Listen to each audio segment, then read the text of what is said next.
The remote hearing of the redistricting, informational hearing of the Redistricting Committee of the House of Representatives will come to order.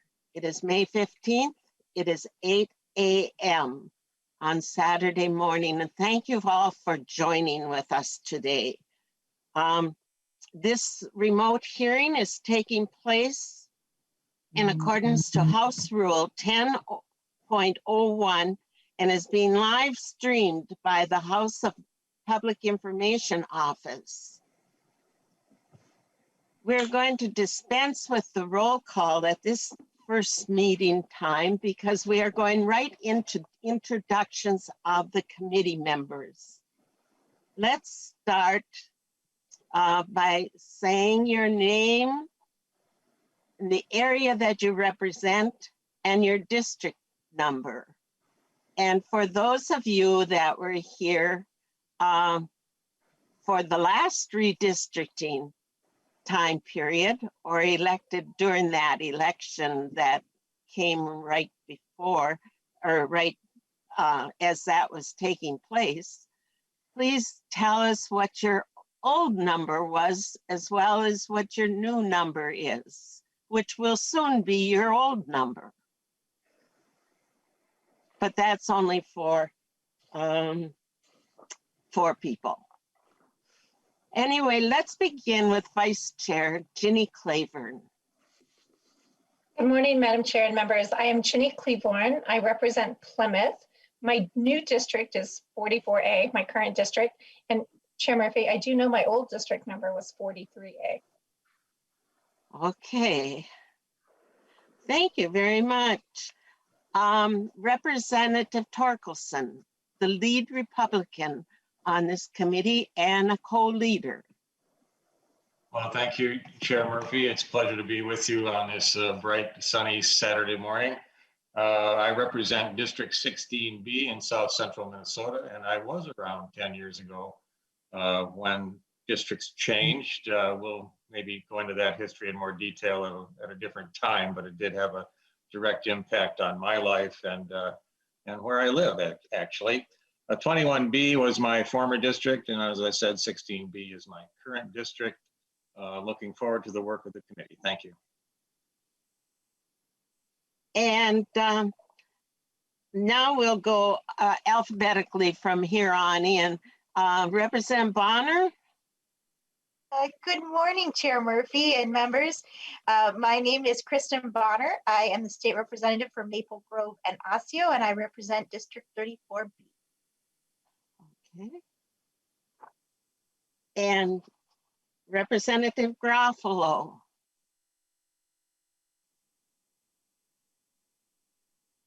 Well, we'll go out of order. Representative Greenman. Thank you, Madam Chair. I am Representative Emma Greenman. I represent 63B, which is South Minneapolis and Eastern Richfield. Glad to be here. Okay, glad to have you. Representative Igo.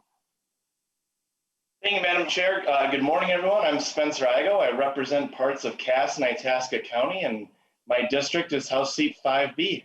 Happy fishing opener to everybody. Okay. Representative Lee.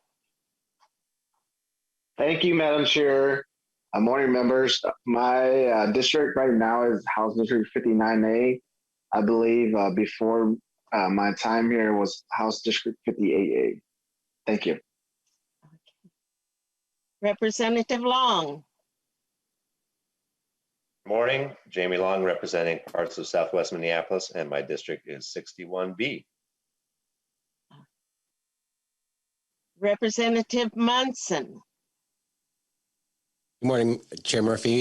Jeremy Munson, District 23B, represent Watonwan, Blue Earth, Waseca, and part of Lestore County. All right. Representative Nash. Good morning, Madam Chair and members. Jim Nash, serving in 47A, which is Western Carver County, and To Representative Igo, thanks for rubbing it in that I am not at the fishing opener. I repeat, I am not, sadly, at the fishing opener. Thank you, Madam Chair.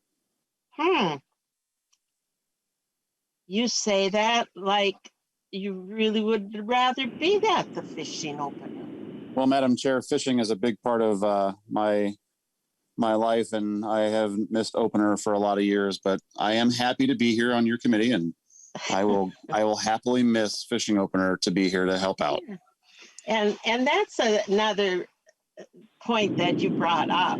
I'm really curious, and the people that are left, I'm really curious to know exactly why you're here too, why you signed up and why you begged to be on the committee. Or maybe you didn't beg, but what your reaction was when you were assigned to the committee. Representative New Brindley.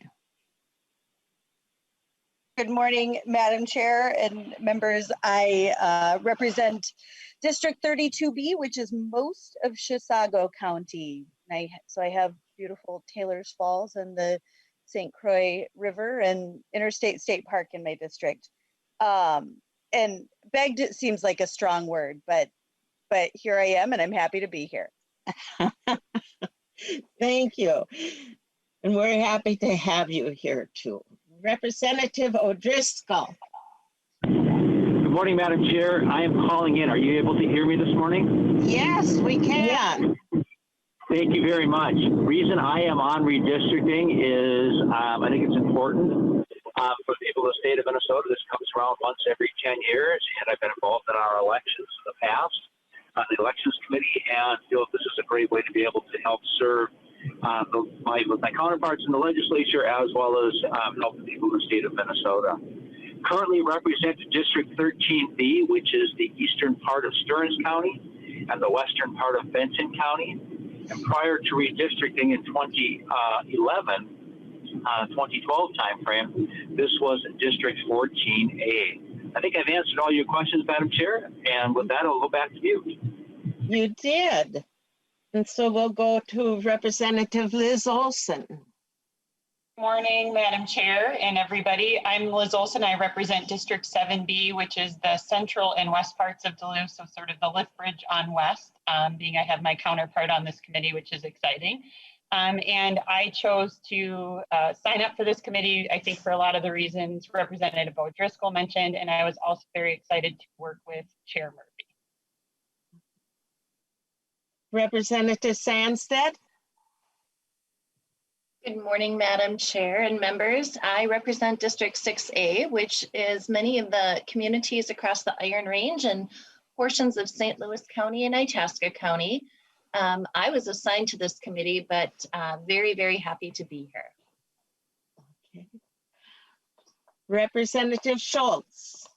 Good morning, Chair Murphy. My name is Jen Schultz. I represent District 7A, which is the east half of the city of Duluth. I'm excited to be here. I have a very interested constituent, Craig Grau, that when I first ran for office wanted me to look at redistricting. So in 2015, I introduced legislation for an independent commission to do the redistricting, to take it away from legislators. So I've done some work in this area and I'm excited to do more work this year. Very good. Representative Stevenson. Morning, Madam Chair, members of the committee. I am Zach Stevenson. I represent Coon Rapids and Champlin in the northern and northwestern suburbs of Minneapolis.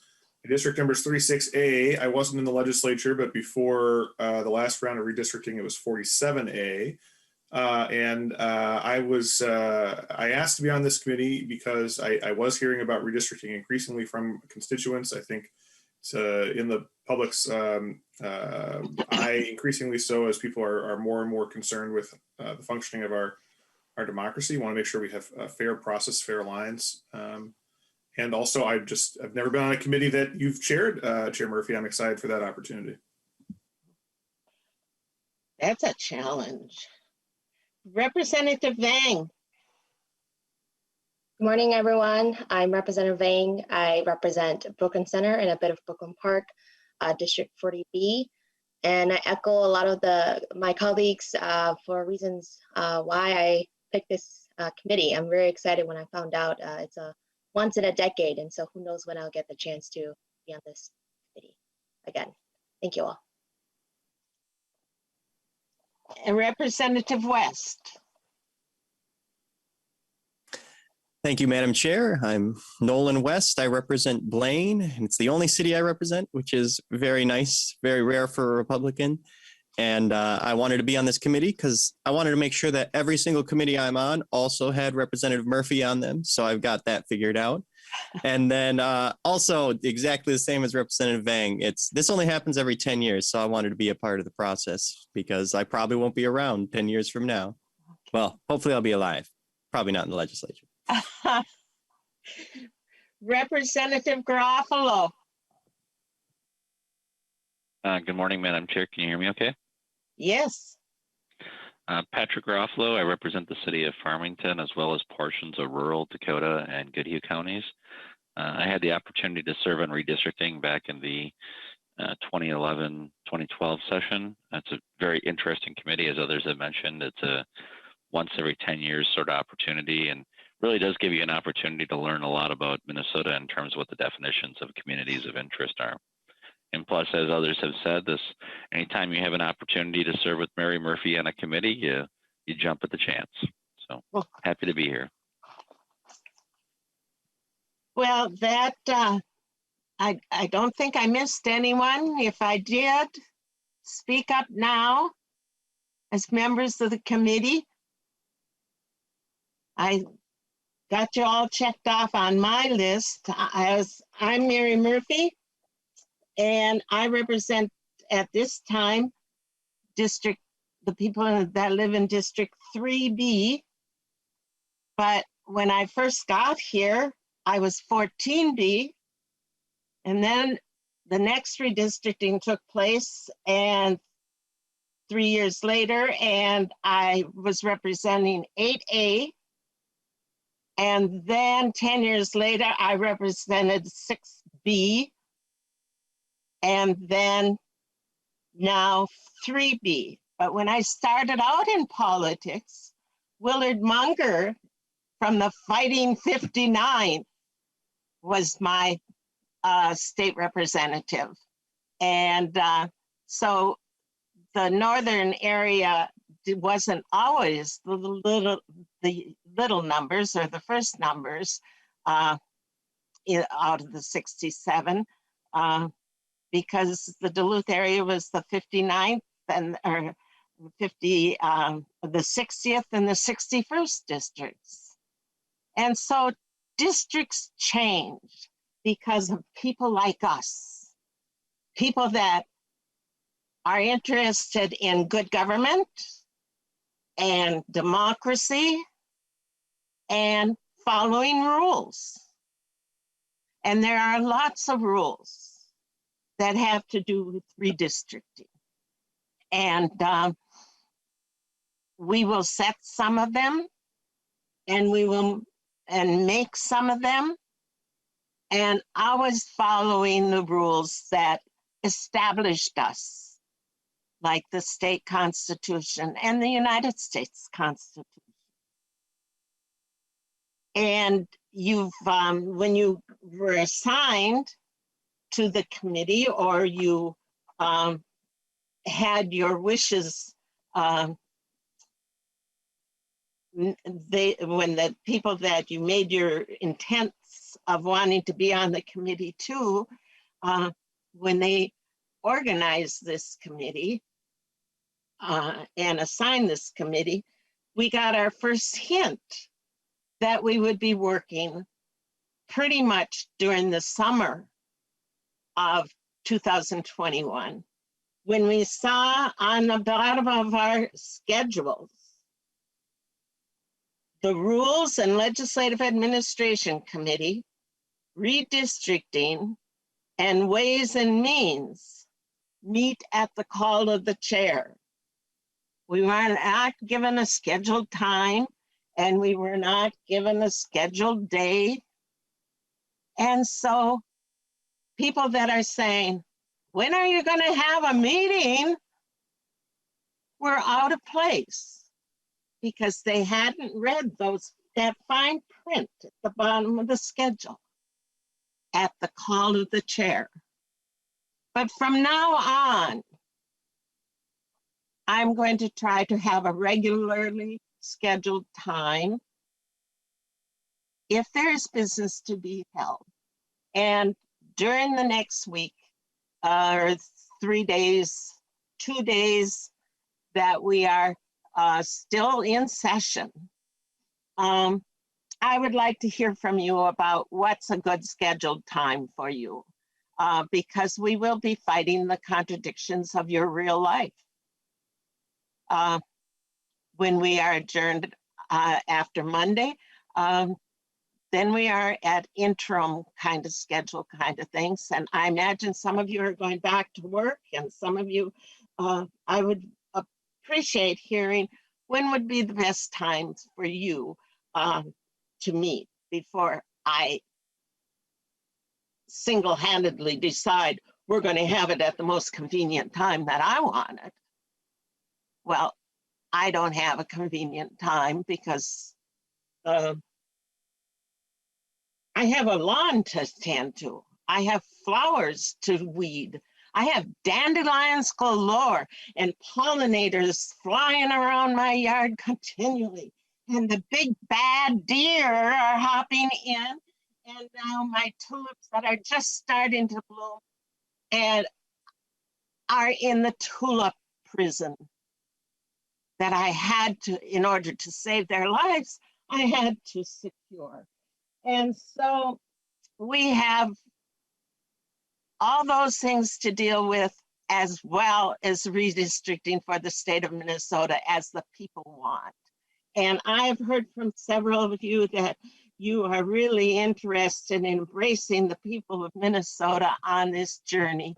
And you are going to have your opportunity, because this is the people's districts, not the legislators' district. We are here to represent the people, and we are here to draw the lines. But in order to go forth, we have to have an overview of an expert's opinion of what challenges we are going to face ahead. And we are so lucky to have great staff in the House of Representatives, and the nonpartisan staff, and the staff that work for the Republican caucus and the new Republican caucus and the DFL caucus, partisan staff and nonpartisan staff. And we can work together. And we can enjoy each other's company.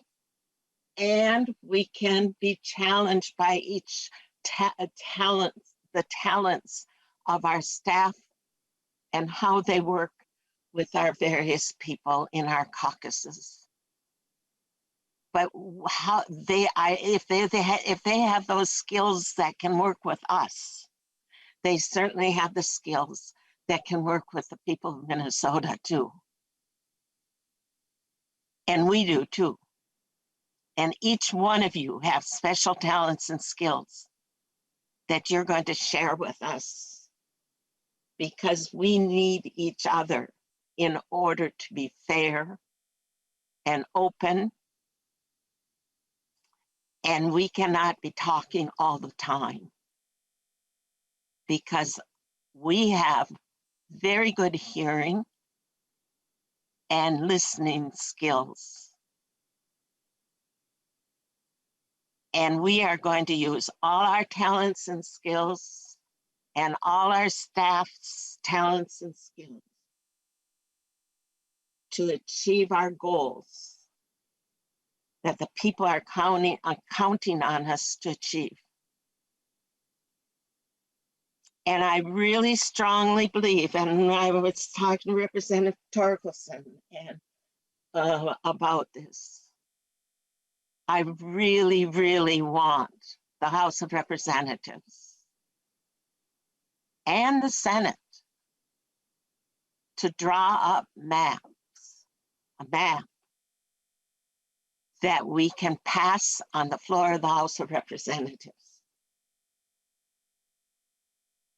Now, some people scoff at that, but some of those people were sure we were going, a week ago, or 2 weeks ago, they were sure we were going to have to downsize. Our state demographer never said we were going to have to downsize. She warned us that we had gained population, but maybe not enough. But she never, I never heard her, I never heard her say we were going to have to go to 7 congressional districts. And guess what, everyone? 2 weeks ago, we were told we have 8 congressional districts. We have population enough for 8 congressional districts. And we did have a rise in population. Not a giant step rise that we gained another person, a 9 or a 10 like we had last centuries. But we do have 8. And we do have 67 Senate seats and 134 House seats. And we're going to draw the best lines, I hope. I challenge. I expect. But let's find out what we have to go through first. Matt Gehring is nonpartisan staff, and we are giving him the first opportunity to educate us on our journey together. Representative, Mr. Gehring.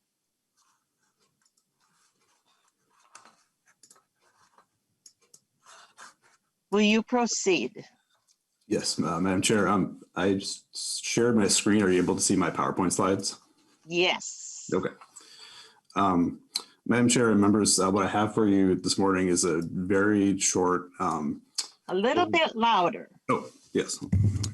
What I have for you this morning is a fairly short, high-level overview of the constitutional responsibilities that you'll have as part of this committee over the next 6 to 9 months as you consider new maps and principles. And what I'm going to focus on, I know that some members of the committee have been working on redistricting issues for a number of years, and for some of you, it's a relatively new topic. And so I'm keeping this fairly high level and focused on sort of the technical aspects of drawing maps and the work of this committee. You know, there's other discussions you might have about policy redistricting and how things should go, but this is focused on sort of the work products that you're sort of constitutionally expected to produce to draw new maps for this next decade. I'm happy to take questions as I go through or save them for the end if you like.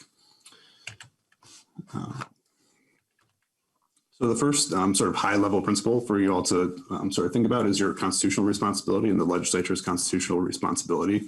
And that is to draw a set of maps that ensures that every address in Minnesota has a full complement of elected legislative officials that represents them both at the state level as well as at the federal level. And that applies regardless of whether you live in a dense urban area like this map I'm showing here in St. Paul, or whether you live in a rural area in unorganized territory, or even if you live on a houseboat in the Minnesota territory of Lake Superior, you're entitled to legislative representation. And so your responsibility is to make sure that all those pieces of territory have this full slate of elected officials. The way that you do that is by effectively layering districts on top of each other so that they all sort of fit together nicely. So when we talk about principles later on, we'll talk about the the principle of nesting, which requires that 2 House districts be nested within a Senate district when you create those. That same principle doesn't exactly apply for congressional districts, but it sort of applies in the way that you think about political subdivision boundaries and other boundaries that you use to draw district boundaries. And you can see those layers on this map here. And we'll talk more about the way that these maps look and the way that you build them in later meetings. As I said, this is a constitutional responsibility of the legislature. So the Minnesota Constitution provides both requirements related to the apportionment of members of the legislature, as well as some basic principles for how the districts are created, including the requirement that new district boundaries be created after every decennial census, which obviously is this year. The legislative session that happened after the 2020 session, the 2020 census is this session. So you have the power this cycle to create new district boundaries based on the Constitution here. And when we talk about principles in more detail, we can talk about what the specific details of this constitutional requirement mean for your line drawing. Here's some important dates that you'll want to know about as we go forward. The most important date for your purposes is the one that I have the blue arrow next to, which is February 15th of 2022. That's the date that state law expects that you all will have an enacted set of maps for both legislative and congressional district boundaries. And the reason why that date exists where it does on the calendar is that there's a number of procedures that happen after district boundaries are created to make sure that everything is in place for the 2022 state primary and general election cycle, which is the first cycle at which the new boundaries will be in place. And among the things that are required to happen after you enact maps, there's a variety of things. One step that happens after you enact maps is that local governments have to redistrict their local boundaries. So county commissioner districts and city ward boundaries and other precinct boundaries need to be reviewed and redone where necessary to conform to the legislative districts that you create. And there's also requirements for all of you. So if you intend to run for election in the 2022 cycle, you'll need to establish residency in your new district by May 8th of 2022. And the filing period for candidates for the 2022 cycle is at the end of May. So that February 15th day is important because all these things follow after that on the calendar to make sure we have a smooth election in the 2022 cycle. But to get to that point, you've got a few deadlines and other things that will happen over the course of the summer and interim. The items that I have highlighted in red on this calendar are things that have changed this cycle compared to previous census cycles due to the delays that we've seen in the results of the census this year. Chair Murphy already mentioned the release of the congressional apportionment numbers. So we know that we have 8 congressional districts to work with in Minnesota for the next decade. That was released on April 26th. We also have a statewide population number, which I'll talk about in the next slide. In mid to late August of this year, the census is going to release what it's sort of referred to as this interim data product, or you might also hear being referred to as a legacy data product.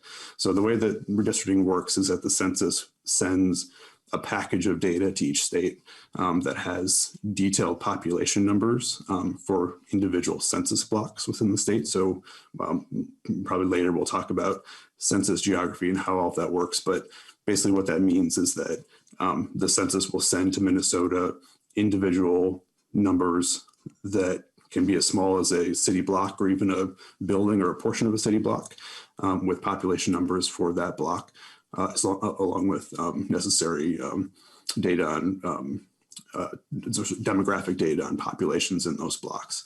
And that comes to the state in the form of a set of tables and charts and things that we input into the redistricting software that we use to create new boundaries. The first release of that data is going to happen in the middle of August, and it's referred to as a legacy file because it's in an old format that the census is using to try to get data out faster to states this year due to their delays. But the real official data release will happen by September 30th of 2021.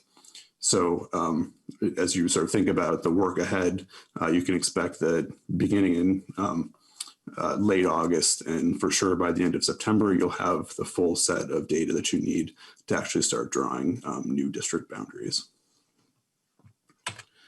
As I said, we already received the first round of information from the census, from the 2020 census, and that gives us a statewide population number. So as of April 1st of 2020, which is the official date of the census, we know that Minnesota has a population of 5,706,494, which is an increase of about 7.6% compared to the 2010 statewide population. So that's true to Minnesota form is just above average. So the nationwide population increase was about 7.4% from 2010 to 2020. And using that number, we can figure out what each legislative district and congressional district will need to target in terms of population to make sure that all districts have an equal population number, which is a constitutional requirement for districts. So congressional districts this cycle will need to target 713,312 people, which is an increase of about 50,000 people compared to 2010. And you can see the numbers there for the House districts and Senate districts as well. So House districts will need to increase by about 3,000 people, and Senate districts will need to increase by about 6,000 people in order to make sure that every district meets that equal population standard. Representative Torkelson. Thank you, Madam Chair. Just a real quick question. The date of February 15th, I'm just curious how or who established that date. I understand why it's there, it's necessary, but we just accept it. I'm just curious who figured it out. Mr. Gehring? Madam Chair, Representative Torkelson, I would need to go back and see when the specific date that was enacted, but it's been in statute for a number of decades, and it's calculated based on the number of days prior to the opening of the filing period for the 2020, or for the fall. This year will be the 2022 state primary election cycle. And I believe the date came from originally from the Secretary of State's office and their calculation of on the calendar of how many days are needed for each of the steps that happen in advance of the filing period opening for the election, as well as the number of days needed for local governments to do their precinct boundary adjustments and their district adjustments at their level as well. Is that impacted by, Madam Chair? Is that impacted by primary date selection? Madam Chair, Representative Torkelson, yes. So the date is actually, it isn't set in statute that it's February 15th of every decade. It's set a certain number of days in advance of the filing period for the primary. So it floats every decade based on the date of the primary. So if you were to move the primary to a different month, then the deadline for districts to be drawn would also float with whatever month you move the primary to. Thank you, Mr. Gehring. Please continue. Those are interesting figures, though.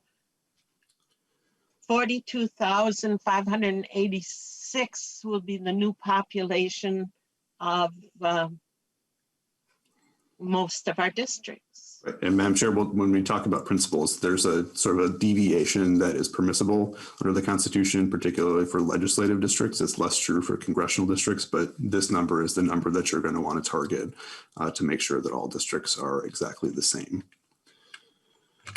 So we know that we have a statewide population number. We don't yet have population numbers for the smaller blocks that I mentioned, but we do have some hints at the way that population is growing. And we know that in Minnesota, population isn't growing equally across the state.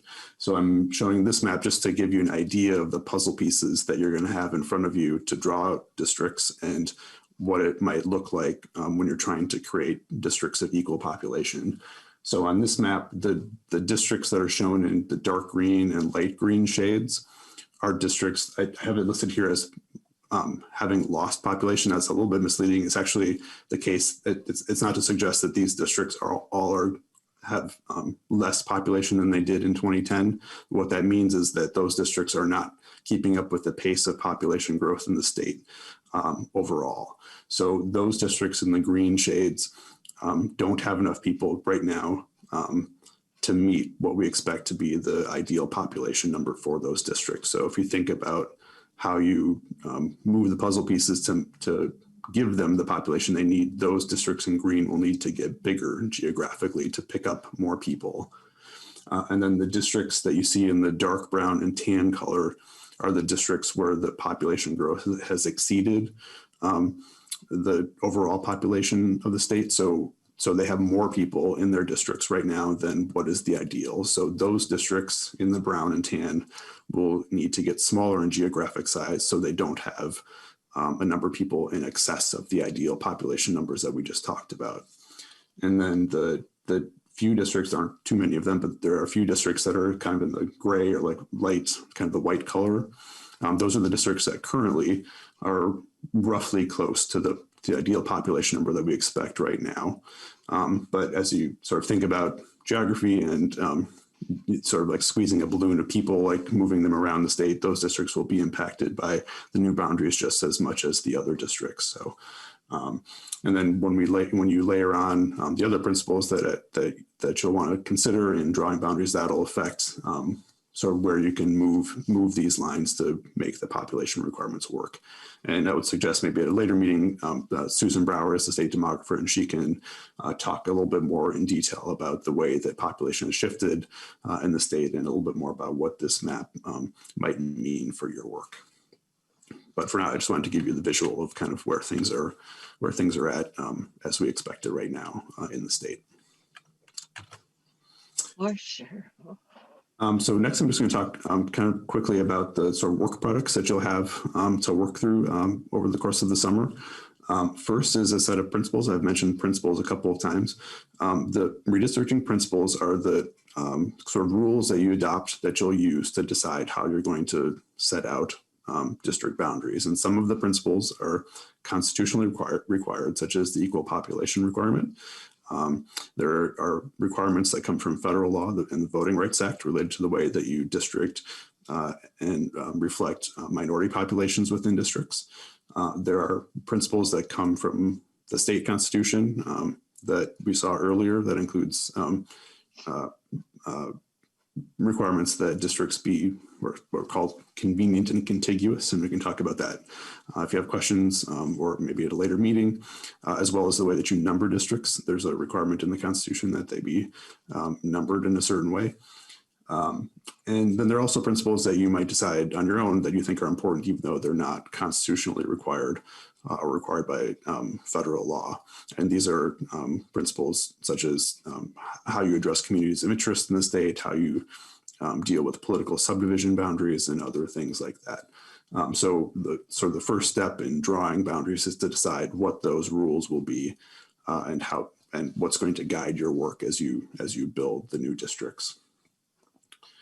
The second sort of work product, which is sort of a quasi work product, is to think about the way that you will take public input and the way you'll discuss district boundaries that you're creating. So historically, the Redistricting Committee has done a fair amount of work taking public input by traveling around the state and having committee hearings where you hear from residents of specific areas to hear sort of what they want to see out of their districts and kind of their vision for what their communities should look, sort of their perspective of what their communities look like, as well as what they would like their political boundaries to look like at the legislature. So thinking about how you will take that input this summer and fall will be important for you. And then last is the actual technical work, which is the drawing of the district boundaries and then converting the map that you agree on into legislation that will then move through the legislative process and be voted on the House floor and then eventually presented to the governor. So that last piece, the drawing maps, I'm just going to we'll take a little journey through the way that works. And so in Minnesota, we use a software product called Maptitude for redistricting. This is a Caliper Corporation product. It's a piece of software that is very GIS heavy. So if you're familiar with how to use GIS software, that'll be helpful to you in using Maptitude. The House is currently in the process of acquiring licenses for Maptitude for caucuses to use to do the district boundaries. There will be a small number of licenses per caucus. You'll have staff that will help you within your caucus actually use the software and draw the boundaries. But this is roughly kind of what the screen looks like if you're using that software. The way you use it is you sort of start out with a set of boundaries, and then you're able to adjust the boundaries as you like, and then you'll get data results that shows how you're doing on population requirements and other requirements as well. So, and there'll be a training session later this summer on how to use the software to actually draw your map. Mr. Gehring, who issues the licenses? Where do you apply to get a license? Madam Chair, does the public have the opportunity to have a license?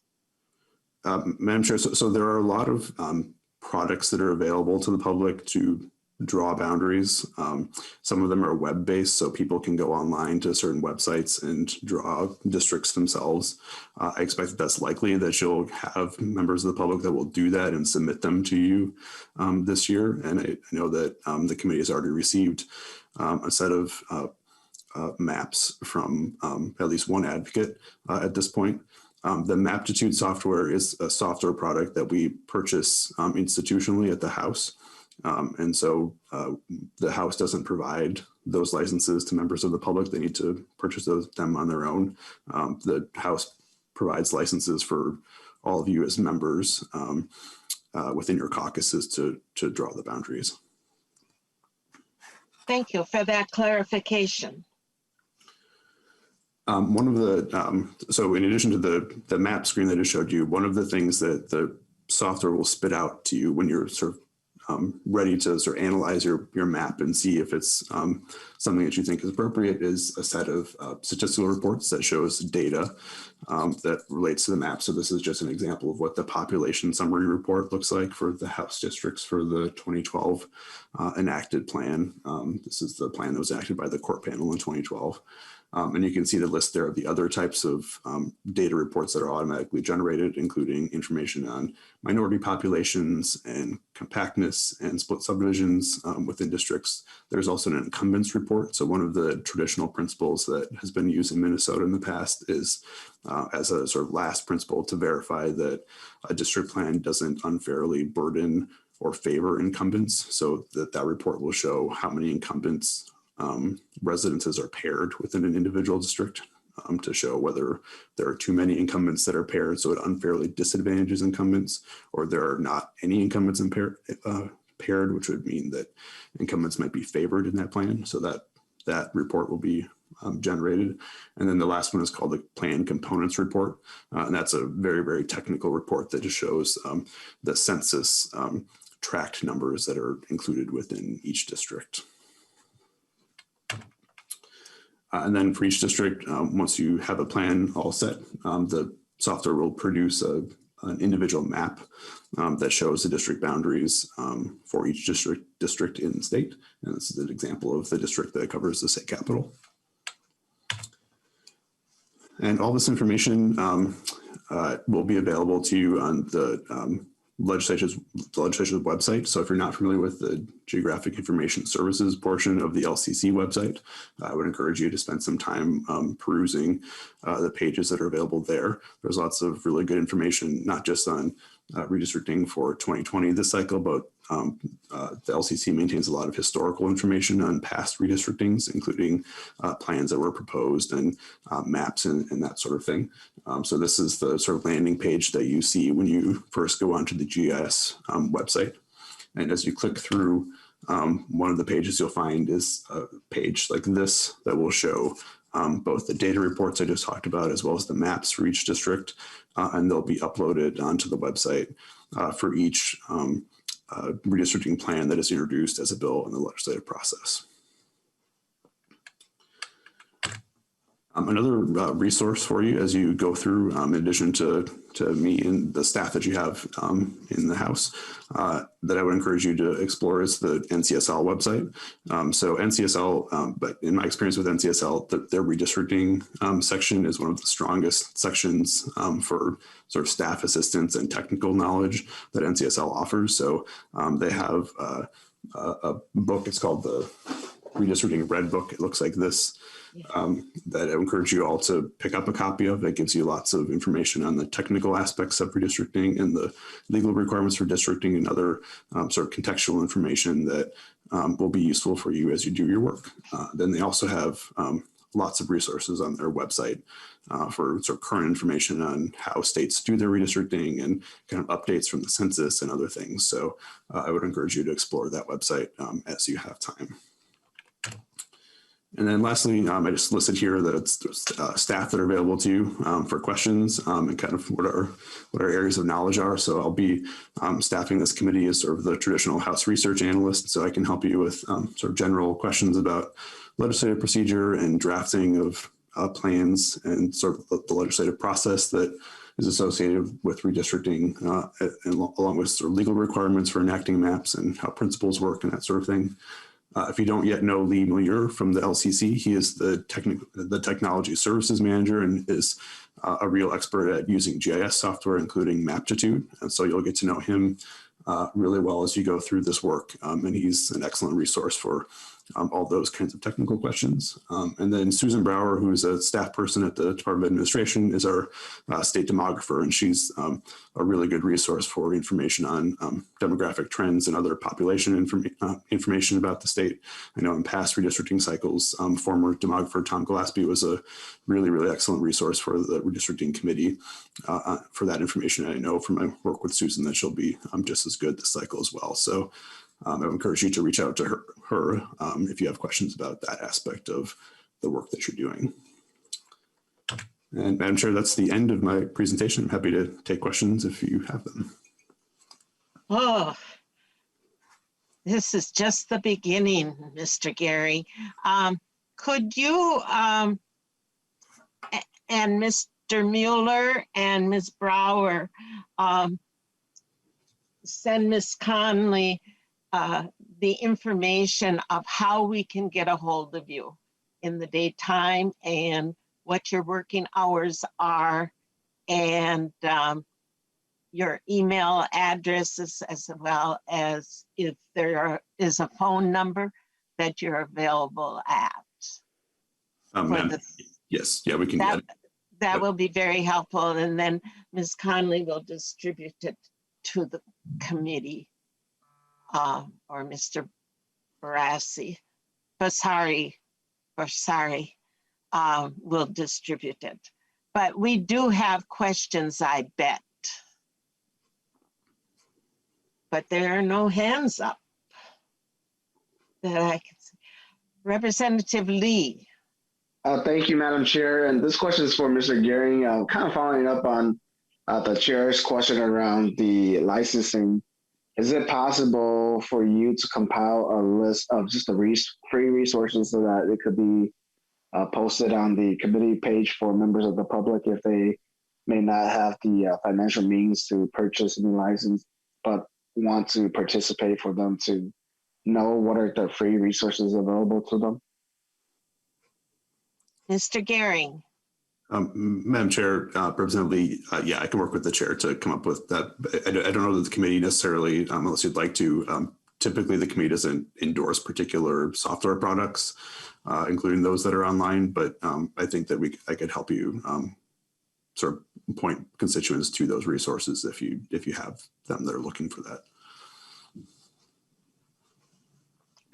Thank you, Mr. Gehring. Any more questions from Mr. Gehring? Ms. Cleaver. Cleavorn. Cleavorn. Yep, easy word.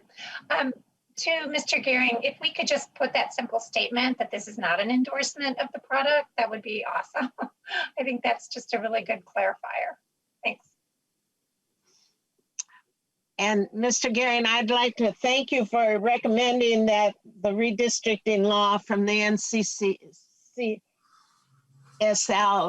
that was offered to us early on in the January and February cycle, where we were supposed to order that from the NCSL. And I hope that everyone has that availability. Another source of great information from past years and from constitutional information is the blue books that we get to distribute, and we get half a dozen or so to distribute to people. I find that that is very full of a lot of information that will help us in our journey. And another idea, and I'm using mine right now to have raised the laptop up so you can see me better in the protract. But the Northern Lights, the story of Minnesota's past from the Minnesota Historical Society book, with the stories of all of a lot of Minnesotans and the past history of Minnesotans, and it's used regularly in our schools. But that has a tremendous amount of information that members of our committee should be familiar with, in my opinion. Okay, any more questions for Mr. Gehring? If not, then let us proceed. And if anyone wants to speak out on the direction that we're going and when and how we should do it, I would be willing to listen. And so will the rest of the people on the committee. We didn't get, only half the people gave us an idea of how they came to be on the committee. And so the other half still has that part to inform us about too, if you'd be so willing. Representative Torkelson, your hand is up. Well, thank you, Madam Chair. I have a few remarks I'd like to make, and thank you for the invitation.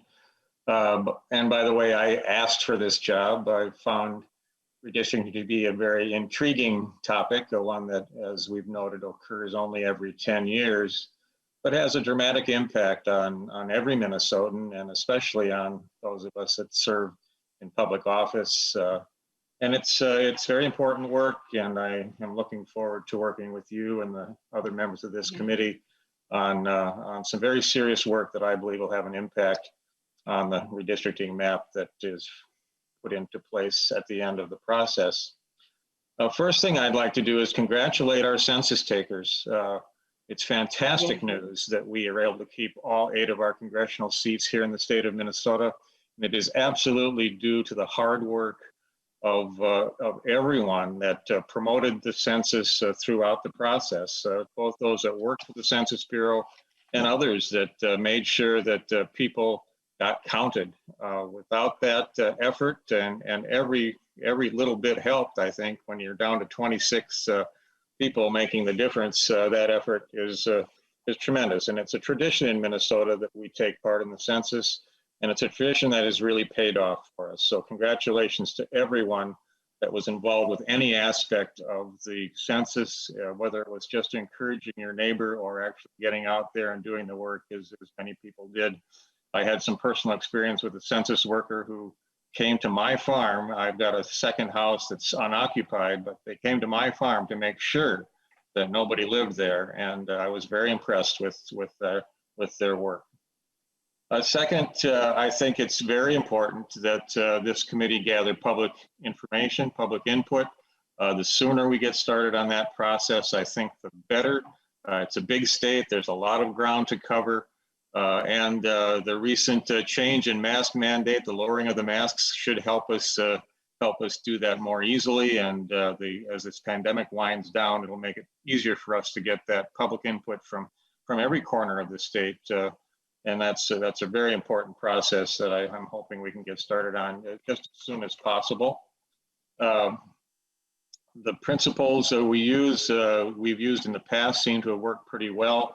I know we're going to be talking about principles as we move forward through this process, but Minnesota, again, has a great history of building maps that really are the best maps we can possibly have. With that, thank you, Madam Chair, for calling this first meeting and bringing us all together. The work of this committee is important. It will have an impact, I believe, on the final process, however we get there. And I look forward to working with all of you as we take this journey together. Thank you so much. Okay. And Representative Torkelson, we're so lucky that you did ask to be on the committee and that you have been appointed the lead of the GOP caucus. And also, you've had experience as a result of redistricting in having, there were two people, right, in the same district, two representatives in the same district. Am I correct? Perhaps at another meeting where we have a little more time, we can run through that history. But you and I, Chair Murphy, have a long history.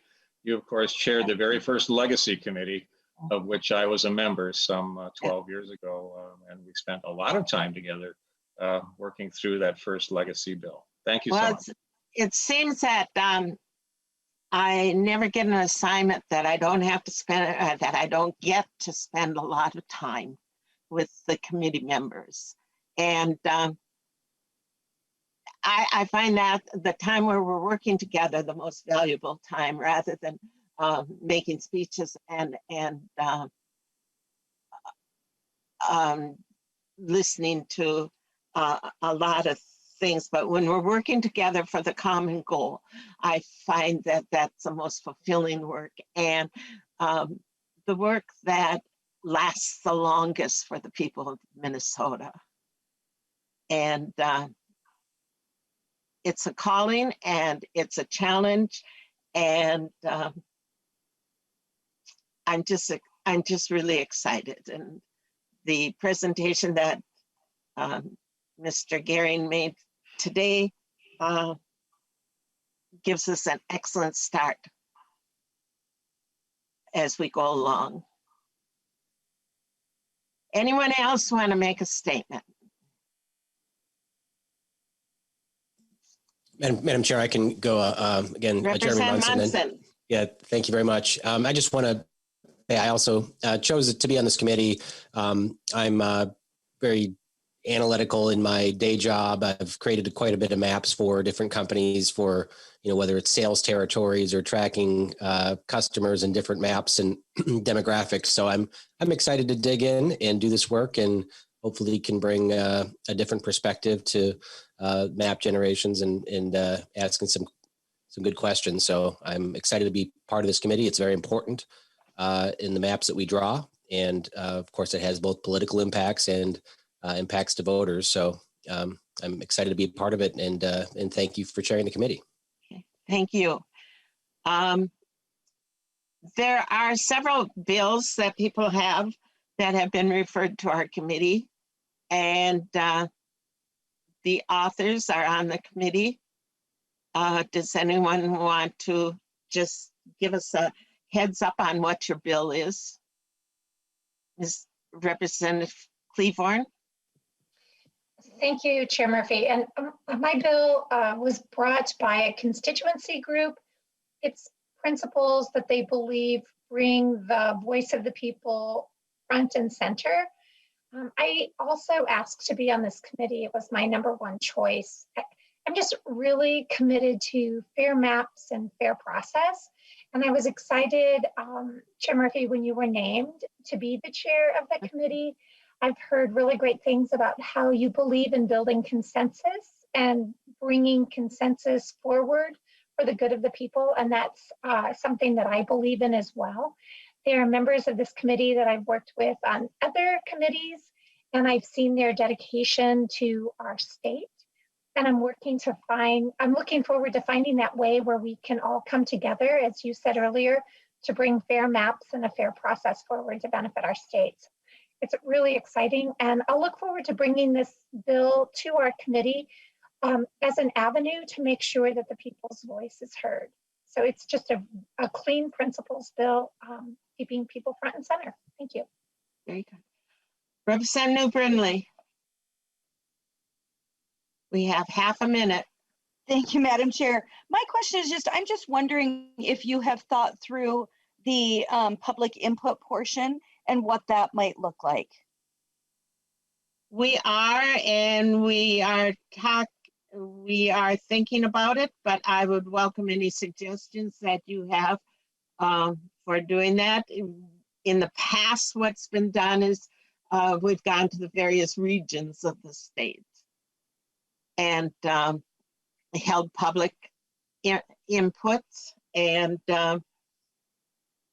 seen the geographical surroundings that we have to consider when we're talking about regions. But we have made no decisions at all. We have been thinking, yes. And we welcome any input that you have for gaining that information from the public. Great. Thank you, Madam Chair. Okay, it is 9 o'clock. We must adjourn. Thank you so much. Give me your suggestions on good timings, good time when we can have the meetings in the future on a regular schedule. Thanks so much. You're great. Let's go forth. Bye. This meeting is adjourned.